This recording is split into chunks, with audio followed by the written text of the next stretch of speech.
Shri Swami Samarth Austro remedies हबमध्ये आपले स्वागत आहे। आज आपण खूप महत्त्वाचा विषय घेऊन आलो आहे, अपत्य प्राप्ती। इच्छित मूल होण्यासाठी काही खास उपाय। जर एखाद्या जोडप्याला मूल होत नसेल तर स्त्रीने शुक्ल पक्षात आपल्या घरात संतान गोपाळ यंत्र बसवावे, सलग 16 गुरुवार व्रत करावे आणि केळीच्या किंवा पिंपळाच्या झाडांना दुधात पाणी मिसळून अर्पण करावे। नंतर साखर नैवेद्य दाखवून उदबत्ती दाखवावी। उपाय क्रमांक 2, पती व पत्नीने गुरुवारी व्रत ठेवावे किंवा या दिवशी पिवळे वस्त्र परिधान करावे, पिवळ्या वस्तूचे दान करावे आणि शक्यतो फक्त पिवळेच अन्न खावे। तुम्हाला लवकरच योग्य संतती प्राप्त होईल। उपाय क्रमांक 3, मुलांच्या सुखासाठी स्त्रीने गव्हाच्या पिठाचे 2 जाड गोळे करून त्यात भिजलेली हरभरा डाळ आणि थोडीशी हळद मिसळून ती नियमितपणे गाईला खाऊ घालावी। लवकरच तिची गर्भधारणा होईल। उपाय क्रमांक 4, शुक्ल पक्षात वडाचे पान स्वच्छ धुवून त्यावर कुमकुम लावून स्वस्तिक बनवा, त्यावर तांदूळ आणि सुपारी टाकून सूर्यास्तापूर्वी मंदिरात अर्पण करा आणि संतान प्राप्तीसाठी देवाची प्रार्थना करा। तुम्हाला नक्कीच मूल होईल। उपाय क्रमांक 5, कोणत्याही गुरुवारी कमरेभोवती पिवळ्या धाग्यात कवडी बांधल्यास अपत्य होण्याची दाट शक्यता असते। शक्यतो स्त्रीने बांधावी, दोघांनी बांधल्यास उत्तम। उपाय क्रमांक 6, मूल होण्यासाठी स्त्रीने पारद शिवलिंगाला नियमित दुधाचा अभिषेक करावा। तुम्हाला चांगले मूल होईल। ज्यांना मूल आहे त्यांनी सुद्धा केले तर अतिउत्तम।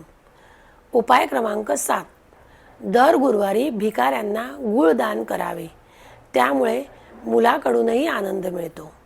उपाय क्रमांक 8, पूर्वा फाल्गुनी नक्षत्रात आंब्याची मुळी आणून ती दुधात मिसळून स्त्रीला दिल्याने तिला नक्कीच मूल होते।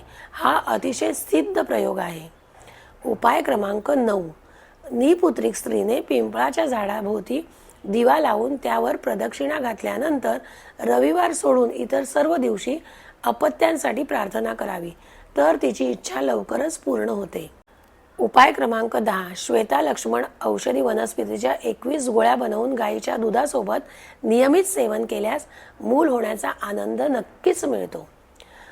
उपाय क्रमांक 11, उत्तरा फाल्गुनी नक्षत्रात कडुनिंबाचे मूळ आणून ते नेहमी आपल्याजवळ ठेवल्याने निपुत्रिक दाम्पत्याला नक्कीच संतान प्राप्तीचे सुख प्राप्त होते।